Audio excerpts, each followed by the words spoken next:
Bonjour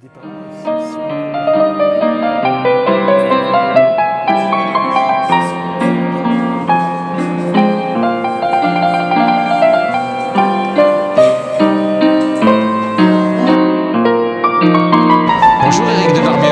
Bonjour à vous. Vous êtes délégué à la prévention et à la lutte contre la violence, les violences en milieu scolaire. Vous avez coprésidé le jury du concours Mobilisons-nous contre le harcèlement. Mais pourquoi un concours ? Écoutez, c'est pas un gadget. C'est quelque chose qui a un sens pédagogique profond. C'est-à-dire que vous pouvez avoir des parents extraordinaires. Vous pouvez avoir des enseignants formidables. Bon. Mais en fait, le vrai point de vue qui compte quand vous êtes un élève, c'est d'abord le point de vue des autres élèves. C'est le point de vue de vos copains, c'est le point de vue des amis, c'est le point de vue des camarades de classe. Bon. Si bien que, effectivement, il faut que les adultes soient très mobilisés contre le harcèlement, soient conscients, sensibilisés, formés, qu'ils sachent accueillir. D'accord. Mais ce qu'il faut d'abord changer, c'est le point de vue de la classe, des élèves, de l'établissement. Dans les études sur le harcèlement, on montre très bien que le rôle des témoins est un rôle clé. Il ne s'agit pas de dire aux témoins, vous êtes des témoins au sens juridique du terme.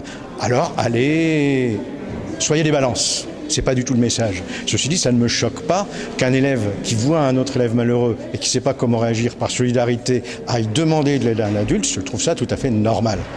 Mais en fait, les auteurs ont besoin d'un public qui est amusé, d'un public qui les approuve, d'un public qui les rend populaires. Bon. Si dans un établissement scolaire, le harcèlement devient quelque chose d'impopulaire, alors on fait baisser le harcèlement.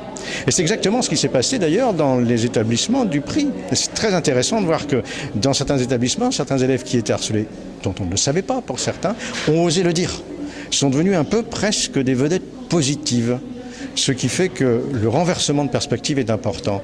C'est vraiment quelque chose où il faut se dire que lutter contre le harcèlement, c'est pas simplement donc une affaire adulte-élève, mais bien une affaire où les adultes aident les élèves à aider d'autres élèves.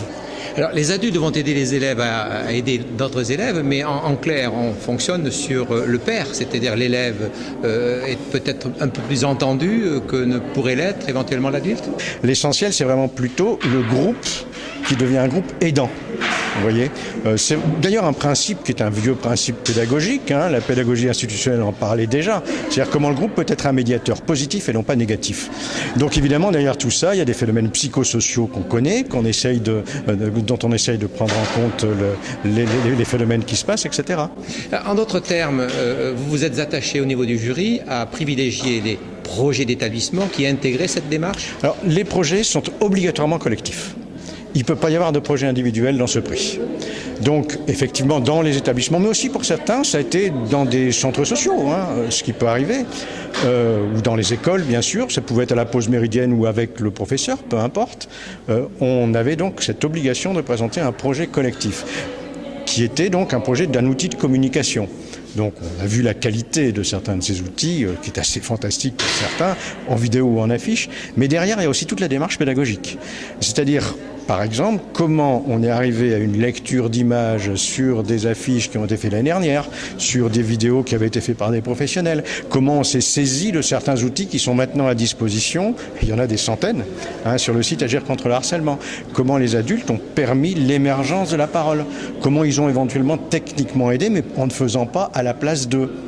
À la fin, ce qui est formidable, c'est qu'on voit des vidéos où on se dit, bon, la part des élèves a peut-être été un petit peu moins forte, d'autres qui sont peut-être un peu plus malhabiles, mais où on a un tel projet pédagogique et une telle capacité d'expression des gosses qu'effectivement, le jury a tenu aussi à récompenser ces démarches. La différence de ce prix, qui est donc le deuxième, avec l'année dernière, c'est que l'année dernière, on partait avec un équipement pédagogique qui était relativement restreint. Mais ce qui est très intéressant, et on a vu donc plus de 800 projets, c'est de voir comment, dans les établissements scolaires, dans les écoles, on s'est emparé de toute la question, mais d'une manière beaucoup plus consciente. C'est-à-dire en s'emparant vraiment du matériel pédagogique, encore une fois, qui maintenant commence à s'accumuler de manière assez exceptionnelle. Alors voilà des ressources qui peuvent être utilisées, qui sont déjà utilisées dans le cadre de la formation des maîtres, des enseignants. Bien sûr. On a des ressources spécifiques qui ont été créées pour ça. Mais on se rend compte de plus en plus que ces ressources que deviennent des vidéos et des affiches créées par des jeunes sont des ressources formidables pour simplement faire saisir, mais je dirais du fond du cœur, J'hésite pas à être affectif, moi, sur ce genre de choses. Ce que c'est que la pédagogie. Vous voyez, quand je projette une vidéo, n'importe quel adulte dit quand même quel beau travail. Bon, quel beau travail intellectuel, concret, conceptuel ont fait les élèves. Mais là, on leur rappelle très simplement, mais vous savez, ils les ont pas fait tout seuls. Ils ont été accompagnés. Et la pédagogie, qu'est-ce que c'est que d'autre que cet accompagnement? Si bien que le prix contre le harcèlement est un prix qui s'attaque à un phénomène qui en lui-même est important, mais qui d'autre part, dans sa lutte contre ce phénomène, est un très beau levier pédagogique.